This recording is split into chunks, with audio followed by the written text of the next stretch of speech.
कृमिनाशक बटिका खाई 20 रु ऊर्ध्व छात्र छात्री अस्वस्थ।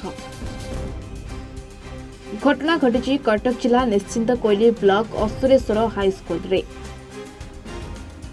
मध्याह्न समय विद्यालय छात्र छात्री मानक कृमिनाशक बटिका दि जायतिला। तेबे किछि क्षण पर हठात जनक पर जणे 20 रु ऊर्ध्व छात्र छात्री असुस्थ होई पड़िथिले। पिला मानकर मुंड बुलाइबा बांती हेबा देह थरिबा भली लक्षण प्रकाश पाइबारु सेमानंकु निश्चिंत कोइली सीएचसी रे भर्ती करा जायछि। समस्तंकर वर्तमान चिकित्सा चलिछि।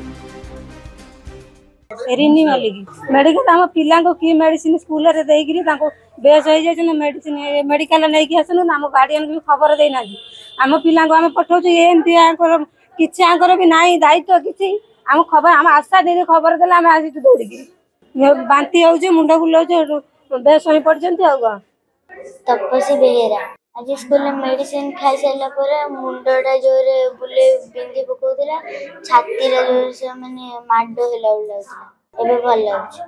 रमेश कुमार प्रधान मो सहकारी शिक्षक असुरेश्वर उच्च विद्यालय स्कूल जो आल्बेंडाजोल टैबलेट खाई एमानकर पार्श्व प्रतिक्रिया देखा देखे पिलांकर मुंड बुलाउची जनकर बांती हैला आ अन्य मानकर कि छाती दमदम होउची एमती एमती बा वर्तमान 15 जन तो आमर आसिले आउ बा 10-15 जनकर होउची से डॉक्टर कहउछन जे तांकर आमर गैस बढ़ी जिबारु से माने ए भले डंबरधर बेरा पिला को नहीं आसन मु जस्ट आसला परे दीदींकर फोन आइला जे पिलांकर कुरिमी औषध खाइदेले तांकर देह कोन टी असुस्थ हो गला एम्बुलेंस रे नेकी पळाइले मु तेणु करी आइली पचारला परे एम्बुलेंस आसी पहुंचला को देखिला तो टिके सुस्थ अछि इंजेक्शन मेडिसिन चली पिलांकर कहउछन तो झियो को पचारी बुझला को मो छाती कोन हो गला मुंड कोन हो गला।